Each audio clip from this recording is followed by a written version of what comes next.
Everyone, चलिए start करते हैं। आज हम पढ़ने वाले हैं इम्प्योरिटी और एक्सट्रिंसिक सेमीकंडक्टर। इससे पहले वीडियो में हमने देखा है कि सेमीकंडक्टर्स क्या होते हैं। वो मटेरियल जो कंडक्टर से कम कंडक्टिविटी दिखाते हैं और इंसुलेटर से थोड़ा ज़्यादा कंडक्टिविटी दिखाते हैं, वो हमारे सेमीकंडक्टर होते हैं। अब उसके बाद हमने पढ़ा प्योर सेमीकंडक्टर या इंट्रिंसिक सेमीकंडक्टर। प्योर सेमीकंडक्टर वो मटेरियल होते हैं जिसमें ऐसे सेमीकंडक्टर जिसमें हम कोई इम्प्योरिटी नहीं मिलाते, वो प्योर सेमीकंडक्टर होते हैं। तो प्योर सेमीकंडक्टर के बाद अब हम पढ़ेंगे इम्प्योर सेमीकंडक्टर या एक्सट्रिंसिक सेमीकंडक्टर। अब एक्सट्रिंसिक सेमीकंडक्टर की ज़रूरत क्यों पड़ी, तो यहाँ हम थोड़ा सा थ्योरी देखते हैं। The intrinsic semiconductor as such are of little importance owing to their very small and fixed conductivity. तो यहाँ हमारा आंसर है कि जो इंट्रिंसिक सेमीकंडक्टर होता है उसमें क्या होता है, इस वेरी स्मॉल कंडक्टिविटी होता है और कंडक्टिविटी क्या होता है, फिक्स्ड होता है। The introduction of impurity atoms such that doping is the most efficient and convenient method of increasing and altering the conductivity of N intrinsic semiconductor. यानी किसी इंट्रिंसिक सेमीकंडक्टर की कंडक्टिविटी को बढ़ाने के लिए या इंक्रीज करने के लिए या अल्टरिंग यानी चेंज करने के लिए सबसे एफिशिएंट मेथड क्या है, डोपिंग। डोपिंग क्या होता है, इम्प्योरिटी ऐड करना। इंट्रोडक्शन ऑफ इम्प्योरिटी जिसको हम क्या बोलते हैं, डोपिंग। वो सबसे अच्छा मेथड था क्या कि हम लोग कंडक्टिविटी को बढ़ा सकें हमारे इंट्रिंसिक सेमीकंडक्टर के। Depending on the type of doping excess electrons और holes are generated in the material which are free to conduct electricity. तो इलेक्ट्रिसिटी किस तरीके से कौन कौन कंडक्ट कर सकता है, या तो इलेक्ट्रॉन इलेक्ट्रिसिटी कंडक्ट कर रहा है या तो होल इलेक्ट्रिसिटी कंडक्ट करता है। कुछ मटेरियल में दोनों इलेक्ट्रिसिटी कंडक्ट करते हैं। तो depending on the type of doping कि हम क्या डोप्ड कर रहे हैं, कौन सा मटेरियल डोप्ड कर रहे हैं और वो मटेरियल से हम लोग को एक्सेस इलेक्ट्रॉन मिल रहा है कि एक्सेस होल मिल रहा है, इससे हम generated in the material which are free to conduct. और वो क्या करता है, फ्री टू कंडक्ट इलेक्ट्रिसिटी, मतलब होल्स और इलेक्ट्रॉन्स कंडक्ट करते हैं इलेक्ट्रिसिटी को, कि हम किस प्रकार का डोपिंग किए उस हिसाब से। अगर हमने एन टाइप सेमी मटेरियल का डोपिंग किया है तो इलेक्ट्रॉन्स से इलेक्ट्रिसिटी कंडक्ट करेंगे। पी टाइप मटेरियल का डोपिंग किया है तो होल्स इलेक्ट्रिसिटी कंडक्ट करेंगे। अब एन टाइप और पी टाइप आगे देखते हैं, ठीक। This impurity atoms frequently employed to dope pure silicon और germanium are the element of group 3 trivalent and group 5 pentavalent of periodic table. मतलब हम जो सिलिकॉन और जर्मेनियम कौन से ग्रुप के एलिमेंट होते हैं, 4th ग्रुप के एलिमेंट होते हैं, जो अपने आसपास और सिलिकॉन से क्या कर लेते हैं, कोवेलेंट बॉन्ड बनाते हैं। अब इसमें क्या था, हम देखे थे कि होल्स और रिकम्बाइन का उतना ही प्रोबेबिलिटी था जितना रिकॉम्बिनेशन का उतना ही प्रोबेबिलिटी था जितना हमारे कोवेलेंट बॉन्ड टूटने का प्रोबेबिलिटी था, इसीलिए उतने एफिशिएंट नहीं थे। अब हम क्या करेंगे, इसमें कौन से ग्रुप का एलिमेंट मिलाएंगे, ग्रुप 3 का। ग्रुप 3 मतलब ट्राइवेलेंट, जिसके आउटर मोस्ट सेल में वैलेंस ऑर्बिट में 3 इलेक्ट्रॉन होंगे। एंड ग्रुप 5 पेंटावेलेंट, जिसके आउटर मोस्ट सेल में कितने इलेक्ट्रॉन होंगे, 5 इलेक्ट्रॉन होंगे। This impurity atoms are referred to as acceptor और पी टाइप। अगर हम ट्राइवेलेंट इम्प्योरिटी मिलाए हैं, ग्रुप 3 के मटेरियल मिलाए हैं, तो वो क्या कहलाएंगे, एक्सेप्टर या पी टाइप कहलाएंगे। एंड डोनर और एन टाइप, अगर पेंटावेलेंट इम्प्योरिटी मिलाया है तो वो क्या कहलाएंगे, डोनर और एन टाइप इम्प्योरिटीज़ कहलाएंगे। They contribute excess holes and electrons respectively to the semiconducting material. यानी पी टाइप में होल्स कंट्रीब्यूट करेंगे एक्सेस, और एन टाइप में कौन कंट्रीब्यूट करेगा, एक्सेस इलेक्ट्रॉन्स रहेंगे, ठीक है। The semiconductor is accordingly known as p type और एन टाइप सेमीकंडक्टर। और जो इससे सेमीकंडक्टर बनेगा इस प्रकार के डोपिंग से, वो क्या कहलाएगा, पी टाइप कहलाएगा। अगर हम लोग 3rd ग्रुप के एलिमेंट्स मिलाए हैं, और एन टाइप कहलाएगा अगर हम लोग 5th ग्रुप के एलिमेंट्स मिलाए हैं। The dopants are added in the ratio of about 1 in 10⁶ to 10⁸ atom of the semiconducting material. यानी जो प्योर इंट्रिंसिक सेमीकंडक्टर रहेगा, हम उसमें कितना डोपेंट्स मिलाते हैं, दूसरा टाइप का मटेरियल 1 10⁶, अगर इसकी क्वांटिटी है 10⁶ एटम है तो उसमें 1 हम इम्प्योरिटी मिलाते हैं और हमारी कंडक्टिविटी इतनी चेंज हो जाती है। Such a small quantity of dopant does not bring about any structural change in the semiconductor. इतना स्मॉल अमाउंट क्या करता है, कोई स्ट्रक्चरल चेंज नहीं जनरेट करता। लेकिन क्या होता है, however the conductivity of the semiconductor is greatly affected by such substitution, जबकि उसकी कंडक्टिविटी बहुत इफेक्ट हो जाती है। Depending on the nature of impurity added in an intrinsic semiconductor the extrinsic semiconductor of the following two type. अब intrinsic semiconductor में हम लोग कौन सा मटेरियल मिला रहे हैं, इस हिसाब से हमारे एक्सट्रिंसिक सेमीकंडक्टर दो प्रकार के होंगे, एक तो एन टाइप या फिर इसी को बोलते हैं डोनर सेमीकंडक्टर, या फिर पी टाइप और एक्सेप्टर। ठीक, अब पहले हम एन टाइप पढ़ते हैं, उसके बाद पी टाइप पढ़ेंगे। एन टाइप सेमीकंडक्टर और डोनर। अब देखिए एन टाइप सेमीकंडक्टर यानी पेंटावैलेंट मिला रहे हैं हम लोग 5th ग्रुप का। अब यहाँ पे हमने मिलाया है एंटीमनी। एंटीमनी ये सब जर्मेनियम था, प्योर जर्मेनियम, उसमें मिला दिया एंटीमनी। 5th ग्रुप का है यानी इसके आउटर मोस्ट सेल में कितना है, 5 इलेक्ट्रॉन है। तो ये एंटीमनी के 5 इलेक्ट्रॉन्स हो गए, 1 2 3 4 और ये 5वां। ठीक, और जर्मेनियम के पास कितने इलेक्ट्रॉन है, 4। जर्मेनियम के पास 4 इलेक्ट्रॉन है, एंटीमनी के पास 5 इलेक्ट्रॉन है। तो जर्मेनियम के 4 इलेक्ट्रॉन और एंटीमनी के 4 इलेक्ट्रॉन, 4 लोग मिलके क्या बना दिए, बॉन्ड बना लिए। तो ये बन गया 1 2 3 4 इलेक्ट्रॉन्स बॉन्ड बना लिए। अब बच गया ये अकेला, ये किसका है, एंटीमनी का। तो ये एक इलेक्ट्रॉन एक्स्ट्रा बच गया। तो ये यहाँ पे इसीलिए हम क्या बोल रहे हैं, एक्सेस इलेक्ट्रॉन। यहाँ एन टाइप सेमीकंडक्टर में हम लोग को क्या मिला है, एक्सेस इलेक्ट्रॉन। तो ये इलेक्ट्रॉन को बाहर निकालने के लिए, मतलब ये वैलेंस सेल में है, इसको बाहर निकालने के लिए बहुत कम एनर्जी की जरूरत पड़ेगी। क्यों, क्योंकि ये अभी बॉन्ड नहीं बनाया है। तो ये इलेक्ट्रॉन को फ्री करने के लिए बहुत कम एनर्जी की ज़रूरत पड़ेगी, इसलिए ये कंडक्शन बैंड से, वैलेंस बैंड से कंडक्शन बैंड में पहुंच जाते हैं तो फ्री हो जाते हैं इलेक्ट्रॉन। तो ये इलेक्ट्रॉन को फ्री करने के लिए बहुत कम एनर्जी की ज़रूरत पड़ेगी। तो इस इलेक्ट्रॉन का एनर्जी लेवल हम क्या दिखाएंगे, कंडक्शन बैंड से जस्ट नीचे। ये सेमीकंडक्टर का, प्योर सेमीकंडक्टर का एनर्जी बैंड डायग्राम था, उसमें उसके बाद हमने एन टाइप की इम्प्योरिटी मिलाई। तो हमारा जो लेवल है, एक एक्स्ट्रा लेवल यहाँ पे देखने को मिला, वो क्या कहलाएगा, डोनर लेवल। और इसमें ये एक्सेस जो इलेक्ट्रॉन है वो यहाँ रहेगा। अब इसका थोड़ा थ्योरी देखते हैं। ये क्या है, energy level diagram of n type semiconductor. When a pentavalent impurity atom of group 5 such as phosphorus, arsenic, antimony, ये लोग क्या है, ग्रुप 5 के एलिमेंट्स है, phosphorus, arsenic, antimony, is added into silicon और germanium 4 of its 5 valence electron form covalent bond. 4 में से 5 electron क्या करते हैं, कोवैलेंट बॉन्ड बना लेते हैं। ठीक, with the neighbouring 4 germanium atom while the 5th valence electron remains loosely bound to its nucleus as shown in figure। मतलब 4 जर्मेनियम के 4 और एंटीमनी के 4 इलेक्ट्रॉन मिलकर बॉन्ड बना लेते हैं, और एक क्या हो जाता है, लूजली बॉन्ड रहता है। ठीक, loosely bond to the it nucleus, ये लूजली बॉन्ड रहेगा। आउटर मोस्ट सेल का इलेक्ट्रॉन लूजली बॉन्ड है, और वो एक इलेक्ट्रॉन एक्स्ट्रा बच गया है, जिसको क्या मिला, कोवैलेंट बॉन्ड बनाने के लिए कोई पेयर नहीं मिला। A small but definite amount of energy is required to detach this 5th electron from its nucleus and make it free to conduct। इस इलेक्ट्रॉन को फ्री करने के लिए क्या चाहिए, बहुत कम इलेक्ट्रॉन एनर्जी की जरूरत पड़ेगी। क्यों, क्योंकि ये बॉन्ड नहीं बना है। The energy required is however quite small as compare to the energy required for breaking a covalent bond. इस इलेक्ट्रॉन को फ्री करने के लिए जो एनर्जी चाहिए वो बहुत कम रहेगी, किसके कंपेयर में, इस इलेक्ट्रॉन को फ्री करने के लिए जो एनर्जी चाहिए रहेगी वो बहुत कम रहेगी, किसके कंपेयर में, ये बॉन्ड को तोड़ के एनर्जी लेने के, बॉन्ड को तोड़ने के लिए जितनी एनर्जी देनी पड़ेगी उसके कंपेयर में। ठीक,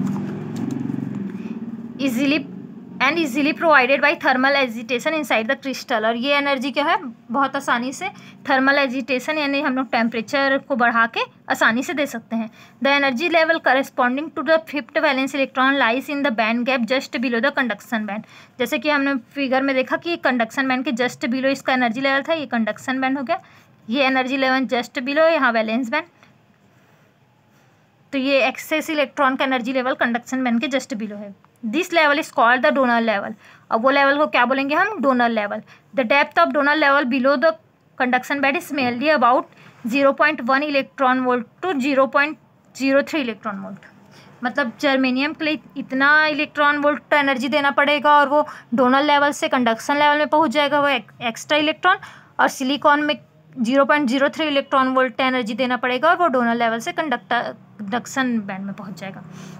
The electrons are therefore easily transferred to the conduction band, leaving behind positively immobile impurity। अब ये जो इलेक्ट्रॉन है ये जब एनर्जी देंगे तो ये कंडक्शन बैंड में पहुंच जाएगा। तो यहाँ पे उसके जगह पे क्या बचेगा, उसके जगह पे होल बचेगा। जब ये इलेक्ट्रॉन अपनी जगह को छोड़ के जाएगा तो यहाँ क्या बचेगा, होल बचेगा। ठीक, लिविंग बिहाइंड पॉजिटिवली चार्ज बचेगा। इमोबाइल इम्प्योरिटी आयंस, ये जब अपने जगह को छोड़ेगा तो पॉजिटिव चार्ज मतलब भाई ये इलेक्ट्रॉन था, ये अपनी जगह को छोड़ा तो ये यहाँ पे क्या हो गया, डेफिशिएंसी ऑफ इलेक्ट्रॉन हो गया। तो यहाँ पे हम क्या बोल सकते हैं, पॉजिटिव इमोबाइल आयन। इमोबाइल का मतलब क्या है कि ये यहाँ पे जो पॉजिटिवली चार्ज आयन एटम बनेगा वो मोबाइल नहीं है, मोबाइल में नहीं है मतलब गतिशील नहीं है, वो कोई कंडक्शन के लिए रिस्पॉन्सिबल नहीं है। Thus, each pentavalent impurity atom donates one free electron to the semiconductor। यानी जो पेंटावेलेंट इम्प्योरिटी है वो क्या किया, एक इलेक्ट्रॉन डोनेट किया किसको, सेमीकंडक्टर को। जो हमारा प्योर सेमीकंडक्टर था उसमें एक एक्सेस इलेक्ट्रॉन आया तो वो डोनेट किया एक extra electron. Such impurity are therefore known as donor और एन टाइप सेमीकंडक्टर। इसलिए ये क्या कहलाते हैं, डोनर सेमीकंडक्टर या N type semiconductor. In this semiconductor current is carried mainly by electrons. और इसमें करंट किसके द्वारा कैरी किया जाता है, कौन करंट को कैरी करता है, इलेक्ट्रॉन्स। तो ये क्वेश्चन हो सकता है 1 मार्क्स का कि एन टाइप सेमीकंडक्टर में करंट कौन कैरी करता है, electrons, mainly by electrons which are called majority carriers. और एन टाइप सेमीकंडक्टर्स में मेजॉरिटी कैरियर्स कौन है, electron. The thermally generated holes are called minority carriers. Minority carriers कौन है, होल्स है एन टाइप सेमीकंडक्टर में। The electron concentration N is obviously quite large as compared to hole concentration P, but their product always remain constant। मतलब इसमें देख सकते हैं हम लोग कि N का कॉन्सेंट्रेशन, इलेक्ट्रॉन का कॉन्सेंट्रेशन ज़्यादा होगा किसके कंपेयर में, होल्स के कंपेयर में। लेकिन एक रूल होता है law of mass action. Law of mass action से क्या होता है कि जो इन दोनों का जो प्रोडक्ट होगा, कॉन्सेंट्रेशन ऑफ इलेक्ट्रॉन और कॉन्सेंट्रेशन ऑफ होल, इसका प्रोडक्ट कांस्टेंट होगा। और वो किसके बराबर होगा, जितना हमारे इंट्रिंसिक सेमीकंडक्टर में कॉन्सेंट्रेशन था। इंट्रिंसिक सेमीकंडक्टर में क्या होता है, जितना कॉन्सेंट्रेशन इलेक्ट्रॉन का होता है उतना ही कॉन्सेंट्रेशन होल का भी होता है, तो दोनों बराबर हो सकते हैं। तो इसको Ni/Pi को हम लोग क्या लिख सकते हैं, Ni² भी लिख सकते हैं।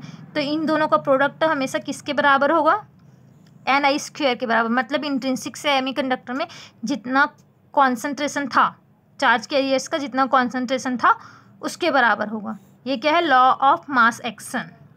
तो Ni/Pi ये इलेक्ट्रॉन का कॉन्सेंट्रेशन हो गया इंट्रिंसिक में, ये होल का कॉन्सेंट्रेशन हो गया, दोनों बराबर हो गया, इसलिए इसको Ni² लिख दिए। तो ये क्या है, लॉ ऑफ मास एक्शन। अब देखते हैं एक्सेप्टर और पी टाइप सेमीकंडक्टर। अब एक्सेप्टर और पी टाइप सेमीकंडक्टर में क्या होगा, थर्ड ग्रुप के एलिमेंट्स मिलाएंगे।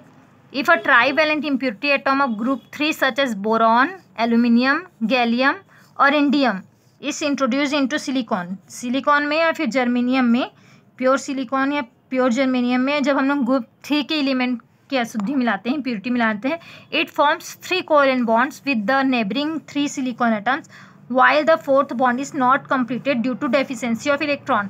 तो ये क्या किए, जर्मेनियम के पास 4 इलेक्ट्रॉन थे, इंडियम के पास 3 इलेक्ट्रॉन थे, तो इसके 3 इलेक्ट्रॉन और इसके 3 इलेक्ट्रॉन मिलके क्या बना दिए, ये बॉन्ड बन गई। ये पहला दिख रहा है बॉन्ड, दोनों मिलके बनाया है, ये दूसरा और ये तीसरा। यहाँ ये बॉन्ड कंप्लीट नहीं हुआ, यहाँ पे क्या है, इलेक्ट्रॉन डिफिशियंसी है, तो यहाँ पे एक बॉन्ड अधूरा रह गया। ठीक, small circle represent the electron deficiency. ये होल जो है वो क्या शो कर रहा है, electron deficiency. Thus the trivalent impurity atom has a tendency to accept one electron from a neighboring Germanium atom to complete the 4th covalent bond. This process requires a small amount of energy which is easily provided by the thermal agitation in the crystal. The transferred electron leaves behind a broken covalent bond such that a hole which act as a current carrier। इसका मतलब क्या है, देखो यहाँ पे whole है, अब ये होल क्या करेगा, ये भी अपना बॉन्ड पूरा करना चाहेगा, तो ये इस यहाँ पे थर्मल एजिटेशन के कारण ये इलेक्ट्रॉन अपने जगह को छोड़ेगा और ये पहुँच जाएगा इस होल के पास और ये कोवेलेंट बॉन्ड कंप्लीट हो जाएगा। अब ये इलेक्ट्रॉन गया यहाँ से यहाँ, तो यहाँ क्या बच जाएगा, एक होल बच जाएगा। ये इलेक्ट्रॉन गया यहाँ से यहाँ, तो इधर एक होल बच जाएगा। तो होल इधर से इधर आया और इलेक्ट्रॉन यहाँ से यहाँ गया, और जिस डायरेक्शन पे इलेक्ट्रॉन गया उसके ऑपोजिट डायरेक्शन पे होल आया। तो ये जो होल है वो क्या कर रहा है, करंट कैरियर की तरह काम कर रहा है। होल यहाँ, होल के ऑपोजिट डायरेक्शन में, होल के डायरेक्शन में हमारा करंट बहता है। तो ये होल पहले यहाँ था, अब यहाँ आया, फिर यहाँ पे एक होल था, तो फिर ये बॉन्ड टूटेगा और यहाँ पे से क्या हो जाएगा, वो यहाँ पे आने की कोशिश करेगा। इसी प्रकार से ये होल आगे बढ़ते रहेगा और करंट फ्लो होगा किसमें, पी टाइप सेमीकंडक्टर में। The energy level corresponding to the electron deficiency of type A is located just above the valence band and is called the acceptor level. The acceptor level are located at a distance of about 0.1 electron volt above the top of the valence band in germanium and about 0.046 to 0.16 electron volt in silicon. अब ये क्या बोल रहे हैं देखिए, ये जो holes हैं, होल्स कहाँ पे रहेंगे? यहाँ तो हमारे सेमीकंडक्टर के होल्स हैं, प्योर सेमीकंडक्टर्स की. ये जो एक्स्ट्रा होल आया वो उसके पास थोड़ा ज़्यादा एनर्जी है, तो वो कहाँ रहेगा? वैलेंस बैंड के थोड़े ऊपर. वहाँ क्या था? कंडक्शन बैंड के थोड़े नीचे क्या था? डोनल लेवल था. और ये वैलेंस बैंड के थोड़े ऊपर क्या बना है? Acceptor level. तो ये होल्स यहाँ रहेंगे, तो ये लेवल है एक्सेप्टर लेवल. और इस 0.01 या 0.16 इलेक्ट्रॉन वोल्ट समथिंग होगा. इसका क्या डिस्टेंस होगा? अलग अलग मटेरियल के लिए अलग अलग. 0.01 for germanium and 0.046 to 0.16 for silicon. ठीक. An electron can be easily transferred from the valence band to the acceptor level by providing this small amount of energy. तो इस एनर्जी, इतना स्मॉल अमाउंट ऑफ एनर्जी देने पे वो क्या करेगा? Electron valence band से कहाँ पहुँच जाएगा? एक्सेप्टर लेवल में पहुँच जाएगा. इलेक्ट्रॉन यहाँ से यहाँ पहुँच जाएगा. इतना एनर्जी बस मिलेगा इलेक्ट्रॉन को. तो इलेक्ट्रॉन यहाँ से क्या पहुँचेगा?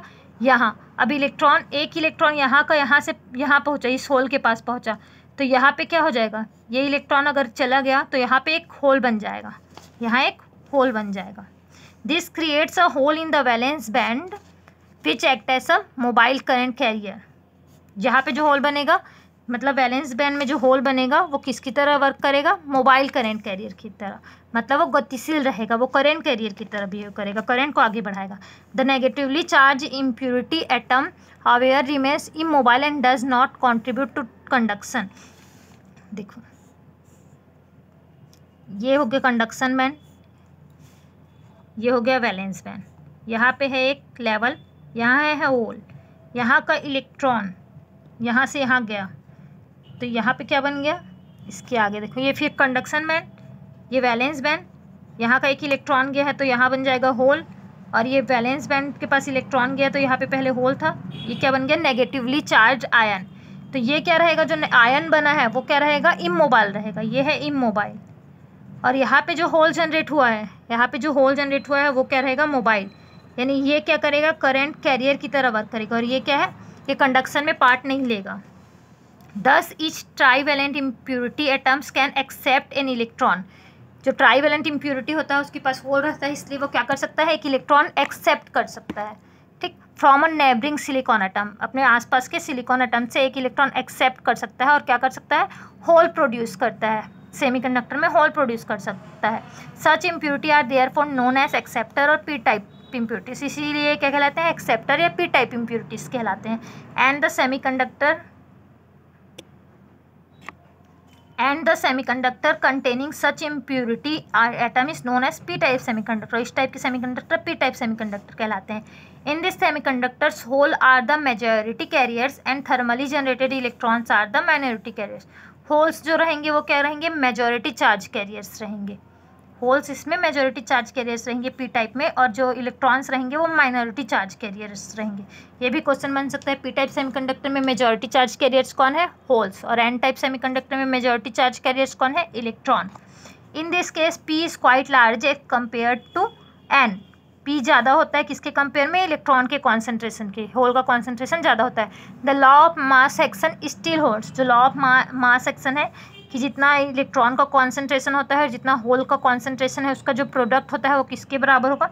इंट्रिंसिक सेमीकंडक्टर में जितना कैरियर कॉन्सेंट्रेशन होता है उसके किसी भी एक का, जैसे पी आई का स्क्वायर ले सकते हैं या फिर एन आई का, उसके बराबर होगा. ये लॉ ऑफ मास एक्शन है. तो इस प्रकार से हमारा एक्सट्रिंसिक सेमीकंडक्टर का N type semiconductor, P type semiconductor complete हुआ. अगर वीडियो अच्छा लगा होगा तो लाइक कीजिएगा और चैनल को सब्सक्राइब कीजिएगा. कोई सजेशन होगा तो कमेंट बॉक्स में दीजिएगा. Thank you.